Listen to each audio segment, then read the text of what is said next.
আজকে ভারত বাংলার বিভিন্ন পাহাড় অঞ্চলগুলো অস্থিতিশীল করে রাখতে চায়, ওদের একটা গোপন ষড়যন্ত্র। আজকে একটা ভিডিও ফাঁস হয়েছে। চট্টগ্রাম যদি ভারতে চলে আসে তাহলে ল্যান্ড লক বলে একটা শব্দ আছে, অর্থাৎ নর্থ ইস্টের এই মুহূর্তে, উত্তর পূর্ব ভারতের এই মুহূর্তে কোনো সমুদ্র পথ নেই। অসম বা ত্রিপুরায় কোনো জিনিস ভারতের এক প্রান্ত থেকে আরেক প্রান্তে কোনো জিনিস জাহাজ করে আনতে গেলে অনেক টাকা দিতে হয়, এবং অনেক টাকা দিতে হয় তার একটাই কারণ, অনেকটা ঘুরে আসতে হয়। চট্টগ্রাম যদি ভারতের অংশ হয়ে যায় তাহলে এই যে ডিস্টেন্স, সেই ডিস্টেন্সটা একদম মিটে যাবে। এবং তার পাশাপাশি চট্টগ্রাম কিন্তু অত্যন্ত সেন্সিটিভ একটা জায়গা। চট্টগ্রামের পাশাপাশি কক্সবাজার, চট্টগ্রাম, এই পুরো জায়গাটা যদি ভারতের অংশ হয়ে যায়, ওরা বাংলার বিভিন্ন প্রান্তগুলো, বিশেষ করে চট্টগ্রামের পার্বত্য অঞ্চল, এগুলো মাঝে মাঝে যুদ্ধ লাগিয়ে রাখে, মাঝে মাঝে অশান্তি তৈরি করে রাখে, অস্থিতিশীল করে রাখে। কারণ ওদের একটা উদ্দেশ্য আছে, ওরা নাকি ওটা ভাগ করে ম্যাপ তৈরি করে মায়ানমারের কিছু অংশ আর চট্টগ্রামের কিছু অংশ, কয়েকটা জেলা নিয়ে আলাদা একটা খ্রিস্টান রাষ্ট্রের ঘোষণা দেবে। এই দুর্বিসন্ধি চলছে। আমি এটা এত মানুষের সামনে বলা ঠিক না, এটা গোপন বিষয়। এগুলো চালাচ্ছে আমেরিকা এবং ইহুদি ছাড়া।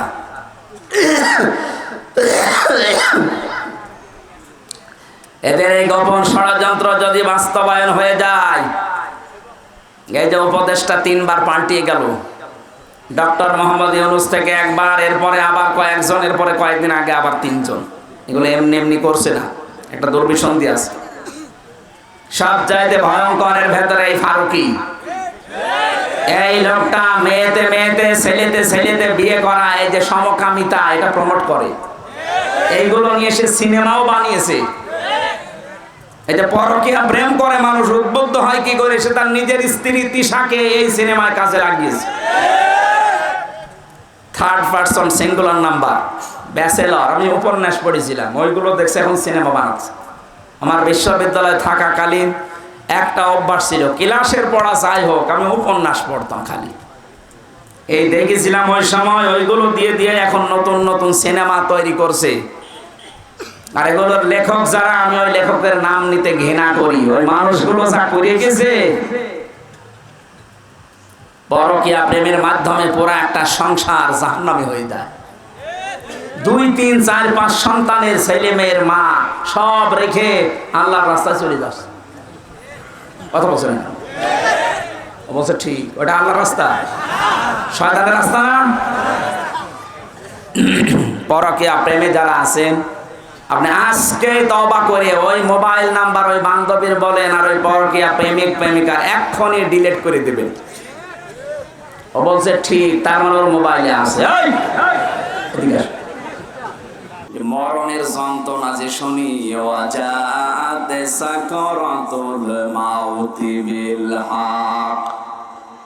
এ পৃথিবীর সব কিছু উলট পালট হতে পারে, মিথ্যা হতে পারে, প্রতারণা হতে পারে, মরণের যন্ত্রণা হোক, এটা সত্য। কেউ রেহাই পায়নি এখান থেকে। আমাদের নবী মুহাম্মদ রাসূলুল্লাহ পর্যন্ত রেহাই পায়নি। তিনি ঘেমে যাচ্ছিলেন বারবার। এই পৃথিবীতে মাত্র একজন মানুষের জীবন কবজ করার জন্য আজরাইল খুব সতর্ক ছিল। হাদিস পড়েছি, নবীজির কাছে যখন এসে বলেছে, হে রাসূল, আপনি যদি যেতে চান তাহলে আপনাকে নিয়ে যাব, যদি যেতে না চান, যতদিন থাকতে চান আপনি থাকতে পারবেন। বিশ্বনবী বলেছিলেন, যদি থাকতে চাই কতদিন থাকা যাবে? ফেরেশতা বলেছেন, আপনি যতদিন ইচ্ছা করবেন এই দুনিয়ায় থাকতে পারবেন। যখন মনে করবেন না আমি আর থাকতে চাই না, আমি নিজে এসে আপনাকে নিয়ে যাব। বিশ্বনবী ওই সময় বলেছিলেন, আজরাইল যদি না থাকতে চাইতে কতদিন? যতদিন ইচ্ছা, তারপরে যাওয়া লাগবে। ইচ্ছা করেন যতদিন, কিয়ামত পর্যন্ত যদি বাঁচতে চান আপনাকে আল্লাহ হায়াত বাড়িয়ে দেবে, আপনাকে মরা লাগবে। এইটা ফাইনাল, যে মরা লাগবে। কুল্লু নাফসিন যায়িকাতুল মাউত, যাকে আল্লাহ বানিয়েছে তাকে মরণ দেবে, সে যে। নবীজি বললেন, আজরাইল যাওয়ায় যখন লাগবে, দেরি করার দরকার নেই, আমারে নিয়ে চলো আমার সব চাইতে বড় বন্ধু আল্লাহ রাব্বুল আলামিনের কাছে। উনি শুধু হাতটা রেখেছিলেন। হযরতে আজরাইল ডাক দিয়ে বলে, হে রাসূল, আপনি কষ্ট পেয়েছেন? নবীজি বললেন, হাত সরাও। কেন? মনে হচ্ছে উহুদ পাহাড় আমার বুকের উপর রাখলে। ফেরেশতা বলে, হে রাসূল, আজ পর্যন্ত আমি যত জীবন কবজ করেছি এত আসানে এত আস্তে এত আরামে কারো জান কবজ করিনি। আমি জানি আল্লাহর পরে আপনার স্থান, এখানে শুধু আমি হাতটা রেখেছিলাম। নবীজি বলেন, আজরাইল, এটা যদি তোমার হাত রাখা হয় তো তোমার শাস্তি কোনটা? এখন শুরু করিনি। বিশ্ব নবী ওদিন কান্নাকাটি করে বলেছিলেন, আজরাইল, মৃত্যুর যত কষ্ট আছে তুমি আমারে দিয়ে দাও। আমার পরে আমার যত উম্মত এই দুনিয়ায় আসবে তারা এমনিতেই দুর্বল, মরণের যন্ত্রণা তাদেরকে দিও না। হযরতে আজরাইল ওদিন বলেছিলেন, হ্যাঁ, আপনার এই কথা আমি রাখতে পারি। কোরআনে কারিমে আল্লাহ 6666টি আয়াত আপনার উপরে নাযিল করেছেন। এর ভেতরে একটা আয়াত আছে, আয়াতুল কুরসি বলা হয়, সূরা বাকারার 255 নম্বর আয়াত। এটা যদি কেউ 5 ওয়াক্ত ফরজ নামাজের পরে তেলাওয়াত করে, এখানে আল্লাহর 10টা ক্ষমতার কথা আছে। কয়টা? বলেন বলেন। এটা ক্লাস চলছে, ছাত্রের মতো জবাব দেবেন। 1 2 3 4 যারা পড়ে দেখেন না কেমন জবাব দেয়, বুঝলেও দেয়, না বুঝলেও চিল্লায়। আপনারা ওইভাবে জবাব দেবেন। গ্রাম অঞ্চল তো, এই জন্য সেমিনার হলে আমরা এভাবে কথা বলতাম। তাহলে যে আয়াতুল কুরসি পড়ার কথা তিনি বললেন, এটা নিজে জান কবজ করবেন তিনি জানাচ্ছেন, হে নবী, আমি যেহেতু সবার জান কবজ করব, আমি আপনাকে গোপন সংবাদটা জানালাম। আপনার উম্মতেরা যদি আয়াতুল কুরসির 10টা ক্ষমতা বিশ্বাস করে পড়তে পারে, অনেকের মনে আশা জেগেছে যে আমি আয়াতুল কুরসি পড়ি। আরে ভাই না, এর ভেতরে 10টা জিনিস আল্লাহ সাজিয়ে দিয়েছেন। এই 10টা জিনিস আপনার প্র্যাকটিক্যাল লাইফে, আপনার বাস্তব জীবনে এটা থাকা লাগবে। আপনি আন্দাজে পড়ে গেলেন, একটাও আপনার জীবনে নেই না, ওইরকম আয়াতুল কুরসিতে হবে না। আমি বহু হিন্দুর সাথে মিশে দেখেছি, আমার রিমান্ডে অনেক হিন্দু অফিসার পেয়েছি। আমার কোরআনে কারিমে কেমন আয়াত, তো আমার মনে হয় আমার চাইতে ওর কোরআন বেশি জানা আছে। এমন এমন আয়াত রাতের বেলা যখন পাহারা দিত ওই রিমান্ডে, এমন এমন আয়াত এসে পড়তো, কি গো নাম মনে হচ্ছে উল্টা পাল্টা, সুব্রত বালা, দেবদুলাল, মোহন কুমার, এর নাম তো সব মুসলমানের। এরা পাহারা দিত কিন্তু আয়াত পড়তো কোরআন শরীফের। ইয়া আইয়ুহাল্লাযীনা আমানু ইন্না মিন আজওয়াজিকুম ওয়া আওলাদিকুম আদুওয়াল লাকুম ফাহদারুহুম। কিভাবে পড়েন কোরআন শরীফ? আমাদের আয়াত তো আছে, যে যে বিষয়ের আয়াতগুলো আছে 8টা 10টা 15 20টা করে আয়াত মুখস্থ করে রিমান্ডে আমারে প্রশ্ন করতো আমার এই ওয়াজ নিয়ে, যে আপনি এই ওয়াজ করেছেন এই আয়াতের সাথে, হ্যাঁ, আপনি কেন এই জায়গায় এই কথা ঢোকালেন? বদরের ময়দানে এখানে 14 জন শহীদ হয়েছে, 14 জন কাফের মারা গেছে। আপনি এই জায়গায় তথ্যটা আগে না বলে পরে বললেন কেন? এগুলো ওরা আয়ত্ত করে নিয়েছে। কেন? ও মানুষগুলো দেখতাম মাঝে মাঝে আল্লাহর ভুল ধরত, আমাদের রিমান্ডে প্রশ্ন করে আর আল্লাহর ভুল ধরে, আল্লাহর এই কাজটা ঠিক হয়। হ্যাঁ, আপনার কাছে পরামর্শ নিয়ে আল্লাহ কাজ করার কথা। সব জায়গায় বেশি পেয়েছিলাম ওই যে মাঠের নিচে আয়না ঘর, যেটা রিমান্ডে, ওখানে নিয়ে যখন রেখে পাহারা দিত, রাত 12টার সময় এক দল আসতো, অধিকাংশ হিন্দু, এসে কোরআনে কারিমের এমন এমন আয়াত থেকে প্রশ্ন জিজ্ঞাসা করে, আর ওই 1.5 মিনিট 2 মিনিট ভিডিও শোনায়। দেখেন তো এটা আপনার নাকি? হ্যাঁ, কোথায় বলেছিলেন? চুয়াডাঙ্গায়। এইটা কোথায়? কুষ্টিয়ায়। এইটা নাটোরে। আমি বললাম যে 1.5 ঘন্টা কথা বলি আমি, এর আগে নেই পরে নেই, 1.5 মিনিট 2 মিনিট কোথা থেকে পান? তাহলে আমরা সারাদিন বসে বসে শুনি আর দেখি কোন জায়গায় হাত লাগানো যায়। হাত লাগাবেন, হাত লাগাতে হলে আমার চাইতে আপনার আয়ত্ত বেশি থাকা লাগবে। কথা বলেন না কেন? কেউ যদি ভুল ধরতে চায়, আমার আজকের আয়াতের তাফসিরে আমার কোরআনের উপরে মাস্টার্স করা আছে। আমার মতো যারা করেছেন লেখাপড়া, তার উপরে পড়াশোনা করা লাগবে। একটা ইঞ্জিনিয়ার পাস করে 10 তলা বিল্ডিং এর প্ল্যান দিয়েছে, আর এই যে দোকানে চা খালাম, ওর যে হাল হকিকত দেখে আসলাম, ওই লোক এসে যদি বল না এ প্ল্যানে ভুল হয়েছে, ওর দাঁত মুখ ফেলে ফেলার দরকার না। এই লোকটা অনার্স মাস্টার্স করেছে এই বিষয়ের উপরে, এতদিন লেখাপড়া করছে, 16 বছর পড়া লাগে, 16 থেকে 18 বছর। একটা প্ল্যান দিল, আর আপনি চার দোকানদারি করছেন, লবণ ঠিক মতো দিতে পারেন না, মিষ্টি ঠিক মতো দিতে পারেন না, আর আপনি ভুল ধরছেন এই প্ল্যানে। তা আমার যে মানুষগুলো ভুল ধরছে, অবস্থা কিন্তু ওদের ওই রকমই ছিল। ওরা কিছু কিছু সাবজেক্টের উপরে আয়াতগুলো হাদিসগুলো আয়ত্ত করে কি করে ভুল ধরা যায় সেই চিন্তা ছিল। এভাবে যদি 16 বছর 18 বছর কোরআনের উপরে পড়াশোনা করে ভুল ধরা লাগতো, তাহলে আর ভুল ধরতো না। এমনকি আল্লাহর ভুল ধরে। আমি আকিজ গ্রুপে চাকরি করতাম ওই সময়, তাদের খতিব ছিলাম।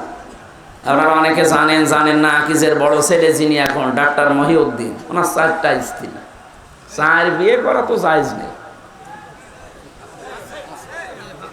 দেখেছেন, একটা জায়েজ জিনিস হালাল, এটা নিয়ে কত সমস্যা, কেউ ভয়ে কথা বলছে না। আরে আশ্চর্য রে, আল্লাহ তাআলা কোরআনে কারিমে বিয়ের কথা শুরু করেছেন 2 বউ দিয়ে, ফানকিহু,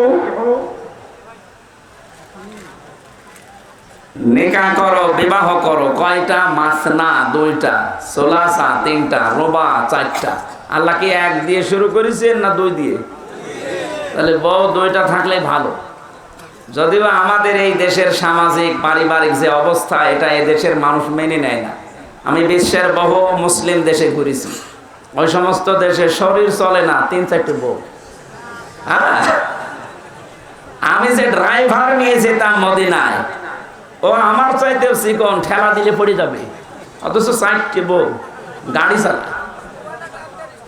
গাড়ি চালিয়ে আমরা 4 বউ, আর আমি আপনাকে ভাড়া করছি আমার 1 বউ। আপনাদের দেশের, ওনার ভাষা দিয়ে আমার বলছিল, আপনার দেশে ওই চলে, আমাদের এই দেশে এরকম। তা আমি ওনারে যে জিজ্ঞাসা করলাম যে ভাই, আপনি একটা হিন্দু মানুষ, আপনি ভুল ধরলেন আমার স্যারের যে উনি 4 বিয়ে করেছে। উনি আমারে লজিক দিচ্ছে যে একটা পুরুষ মানুষ যদি 4টা বিয়ে করতে পারে, একটা মহিলা কেন 4 বিয়ে করতে পারবে না? মহিলা পারবে না কারণ এক মহিলার পেটে যদি 4 জনের বীর্য যায় আর সন্তান যদি হয়, তো কারে বাপ বলে ডাকবে? এটা তো আমি বললাম, আমার জবাব দিচ্ছে আর একটা, বাপ বলে ডাকারও সিস্টেম আছে। এই সন্তান হবার পরে ডিএনএ টেস্ট করবে, এইভাবে বলছে যে ডিএনএ টেস্ট করে দেখবে যে এটা কোনটার জিনিস, তাহলে সেটারে বাবা বলবে। এই তো যুক্তি ঠিক আছে, কিন্তু এই যে একটা জন্ম দিলে না 1 বাবার হয়, 4টা দিলে তো জারজ হয়ে যাবে। কোরআনে কারিমের যে আয়াতগুলো, ওরা আমাদের চাইতে, আমরা তো খালি পড়ছি, এই যে 10টা ক্ষমতার কথা বলছি এমনি না, আমরা পড়ছি ওই মানুষগুলো এই 10টা ক্ষমতা জেনে পড়তো, কিন্তু বিশ্বাস করতো না। আল্লাহ যে সব কিছুর উপরে ক্ষমতা রাখে এটাও বিশ্বাস করে না, কিন্তু আল্লাহর ক্ষমতা আছে এটাও পড়ে। আল্লাহু লা ইলাহা ইল্লা হুয়াল হাইয়ুল কাইয়্যুম, তিনি চিরঞ্জীব, তিনি চিরস্থায়ী। লা তাখুযুহু সিনাতুন ওয়ালা নাওম, তিনি ঘুমান্ত না, ঘুমের ঝিমকিও তার আসে না। এ পর্যন্ত ওরা পড়ে। তো এর ভেতরে 4টা ক্ষমতার কথা অলরেডি চলে গেছে। সুবহানাল্লাহ বলতে পারেন না? কয়টা? এই যে পর্যন্ত পড়লাম, এর ভেতরে 4টা ক্ষমতার কথা আল্লাহর চলে গেছে। উনি চিরঞ্জীব, উনি চিরস্থায়ী। আজ কত মানুষের মারা যাওয়ার পরে চিরঞ্জীব লিখে দিচ্ছে, চিরঞ্জীব মুজিব, নাউজুবিল্লাহ। এই শব্দটা দুনিয়ায় কারো নামে লাগানো জায়েজ নেই। উনি কি মুজিবকে আল হাই ছিল যে চিরঞ্জীব হয়ে গেছে? একজন শুধু চিরঞ্জীব, যার কোনো মরণ নেই। কে বলেন তো? আরো জোরে বলেন। সুতরাং যারা বিভিন্ন জায়গায় এরকম মূর্তি বানিয়ে, ভাস্কর্য বানিয়ে লিখে দিয়েছেন চিরঞ্জীব মুজিব, এটা কোরআনে আয়াতুল কুরসির সাথে সাংঘর্ষিক। কেউ যদি বিশ্বাস করে লেখে, আপনার ঈমান চলে গেছে। এরপরে যে একটা করে ক্ষমতার কথা আছে, আমি একটু টাচ দেই। যারা আয়াতুল কুরসি পড়লে আজরাইলের হাত থেকে, কষ্টের হাত থেকে বেঁচে যাবেন, উনি যেহেতু নিজে জানিয়েছে আজরাইল, আপনি 10টা ক্ষমতা বিশ্বাস করে আপনার জীবনে মিলাবেন, দেখবেন যে আসলে মেলে কিনা। 1 নম্বরে সব কিছুর উপরে ক্ষমতা কার? আরো জোরে। কিন্তু আমরা অনেকেই বিশ্বাস করি, বগুড়াতেও আছে, ক্ষমতার উৎস এরা বলে জনগণ। না, এটা আয়াতুল কুরসির সাথে যায় না। আপনি যদি এই বিশ্বাস করে থাকেন যে ক্ষমতার উৎস জনগণ, আর আপনি আয়াতুল কুরসি পড়েন, আপনার কথার সাথে আপনার বিশ্বাসের মিল নেই। এক কথা বললেন না কেন? আজরাইলের এই কষ্টের হাত থেকে আপনি বাঁচতে পারবেন? বলেন বলেন। আরে ভাই, আপনাকে আমি বাঁচাতে চাই। আপনারও কবরে যাওয়া লাগবে, আমারও ওই মরণের সামনে সামনে যন্ত্রণা আসতেছে। এটা তো আমি বানিয়ে বলছি না। সূরা নাহাল 14 নম্বর পারা 9 নম্বর পৃষ্ঠা 9 নম্বর লাইনের 32 নম্বর আয়াতের তাফসীর বাড়ি যে মিলাবেন। মরণের বিছানায় যখন আছাড় দিয়ে পড়বেন, আল্লাহ তাআলা বলেন, আল্লাযীনা তাতাওয়াফফাহুমুল মালাইকাতু তাজ্জিবিনা ইয়াকুলুনা সালামুন আলাইকুম উদখুলুল জান্নাতা বিমা কুনতুম তা'মালুন। বলেন আল্লাহু আকবার। এখানে আলেম যারা আছে তাদেরকে বলছি, এবার এখানে কয়েকটা গুরুত্বপূর্ণ শব্দ আমি পড়লাম। 1 নম্বরে তাজ্জিবিনা। আল্লাহ পাক বলেন, হামজা যখন বিছানায় পড়বে আছাড় দিয়ে মউতের ওই বিছানায়, ফেরেশতারা আগে আসবে। যদি তোমার জানটা পবিত্র হয়ে থাকে, যে তাজ্জিবিনা, তাজ্জিবিন মানে শুধু এই পোশাক আশাক পবিত্র না, শুধু শরীর পবিত্র না, তাজ্জিবিন মানে চিন্তা চেতনা বিশ্বাস এগুলোর পবিত্রতা না। আপনি পবিত্র হতে হলে আপনার চিন্তা পরিষ্কার করা লাগবে, আপনার ভাবনা, আপনার বিশ্বাস, আপনার আকীদা, আপনার কর্মজীবন, আপনার ব্যবসা বাণিজ্য অর্থনীতি এগুলো পবিত্র করা লাগবে, পরিষ্কার করা লাগবে, সাফ করা লাগবে। অথচ আজ আমরা পোশাকের পবিত্রতার জন্য, শরীরের পবিত্রতার জন্য, সাফ করার জন্য যত ব্যস্ত, আমাদের বিশ্বাস এবং আকীদা পরিষ্কারের জন্য অত ব্যস্ত না। কথা বুঝতেছেন? আমি আস্তে আস্তে ডোজ নিয়ে যাচ্ছি। যখন আপনি পড়ে যাবেন বিছানায়, আপনার বিশ্বাস, আপনার আকীদা, আপনার চিন্তা চেতনা যদি পরিষ্কার দেখে ফেরেশতারা, না এটা পবিত্র আছে, তখন বলবে সালামুন আলাইকুম, তোমাদের উপরে আল্লাহর শান্তি, উদখুলুল জান্নাহ, ওই যে জান্নাত দেখা যাচ্ছে, প্রবেশ করো। জোরে বলেন সুবহানাল্লাহ। আমাদের জীবনে এরকম একটা মুহূর্ত আসুক, আমরা চাই না? বলেন বলেন। এখানে আয়াতুল কুরসি পড়লে আজরাইল আর কিছু বলবে না, বিষয়টা এমন না। 10টা ক্ষমতা বিশ্বাস করে তারপরে পড়া লাগবে। আল্লাহ আমাদেরকে এইভাবে পড়ে আজরাইলের হাত থেকে বেঁচে যাওয়ার তৌফিক দেন, বলেন আমিন। হযরতে ইদ্রিস নবী বলেছিলেন, ফেরেশতা আমি মরতে চাই। আমি শুনেছি যে সব কিছু মিথ্যা হলেও মরণের যন্ত্রণা মিথ্যা না। আপনি আমারে দেখান, আমারে মেরে ফেলেন, কেমন কষ্ট লাগে আমি দেখবো, এরপরে আবার আমারে জীবিত করে দেবেন, কারণ জান কবজ করার দায়িত্ব তো আপনার। ঠিক আছে। 2 নম্বর শর্ত আমার, আপনি বলেছিলেন জান্নাত জাহান্নাম এগুলো আমি আল্লাহর কাছ থেকে জানি। জান্নাত জাহান্নাম আছে, জাহান্নামে কেমন করে আল্লাহ শাস্তি দেয়, ওই শাস্তিটা আমি চোখে দেখবো, আমারে দেন। জাহান্নামের ভেতরে দিয়ে দেন, আমি দেখে তারপরে আপনি আমারে আবার বের করে দেবেন। ঠিক আছে। জান্নাতের ভেতরে কি শান্তি আছে, কি আরাম আছে, কি আনন্দ আছে, এগুলো আমি দেখবো, এই নিয়ামত। এগুলো দেখা শেষ হয়ে গেলে আপনি আমারে আবার বের করে দেবেন। ঠিক আছে। মরণের যন্ত্রণার এই কথা বলার পর ফেরেশতা আজরাইল আল্লাহকে বলেছিলেন, রব্বুল আলামিন গিয়েছিলাম তো ভালো জায়গায় নবী মনে করে, কিন্তু এই লোকটা তো ভেজাল, ও মরতে চায়। আল্লাহ পাক বলেন, আমার বান্দা যখন আকাঙ্ক্ষা করেছে, ঠিক আছে কাজ করো। মেরে ফেললেন, আবার জীবিত করে দিলেন। আমি তাফসীরের ভাষায় হাদিসটা পড়তে গিয়ে দেখেছি, এই যে হযরতে ইদ্রিস নবী কিন্তু শক করে মৃত্যুবরণ করেছিলেন। কি করে বলেন বলেন। শকের মরণ কেমন হয় দেখি, মৃত্যুর যন্ত্রণাটা। হযরতে ইদ্রিস নবী পরবর্তীতে দুনিয়ার মানুষকে জানিয়েছে, তোমরা জানো এই যে শক করে যে মরতে গেলাম, শকের এই মরণে কেমন কষ্ট হয়েছে। জীবিত ছাগলকে জিন্দা অবস্থায় চামড়া খুলে লবণ দিলে যেরকম লাগে আমার ওইরকম লাগছিল। ও বগুড়াবাসী, শখের মরণে যদি এই হয়, আমরা যারা মরতে রাজি না তাদের কিছু হবে না। তারপরও তো তিনি একজন নবী। ঠিক আছে, আপনি আমারে নিয়ে চলেন জাহান্নামে। জাহান্নাম আমি দেখতে চাই কেমন করে আল্লাহ শাস্তি দিচ্ছে। দেখালেন জাহান্নাম গরু ঘর করে আবার বের করে নিয়ে আসলেন, নিয়ে যান আমারে জান্নাতে। জান্নাতের ভেতরে প্রবেশ করিয়ে সব দেখাচ্ছে, সব শেষ হয়ে গেছে। বলছে কি এবার চলেন। হযরত ইদ্রিস নবী ডাক দিয়ে বলে, আল্লাহর ফেরেশতা চলে যাও। আমি যাব না। কেন? কারণ আমি আল্লাহর বাণী এটা জানি, খালিদিনা ফিহা লা ইয়াবগুনা মানহা ওয়ালা। কোন মানুষ যদি জান্নাতে একবার যেতে পারে, আল্লাহ কোনদিন তাকে বের করে দেবে না, আর সে বের হতেও চাইবে না। আল্লাহ যখন বলেছে যে বের করে দেবে না, আমি তো চাই না বের হতে, তুমি ডিস্টার্ব করো কেন? চলে যাও। আজরাইল আলাইহিস সালাম বলছেন, আল্লাহ তোমার নবী ইদ্রিস তো খুব চালাক। আল্লাহ বলেন, ফিরে আসো, আমার নবী ইদ্রিসের কপালে আমি এইটাই লিখেছিলাম। বলেন সুবহানাল্লাহ। আমি শুধু আলহামদুলিল্লাহ সুবহানাল্লাহ বলার জন্য আপনাকে এখানে বসিয়ে রেখেছি তা না। এখানে শিক্ষা কি পেলাম? হযরত ইদ্রিস নবী কিন্তু যে কোনো কায়দায় জান্নাতে গেছে। কথা বলে না কেন?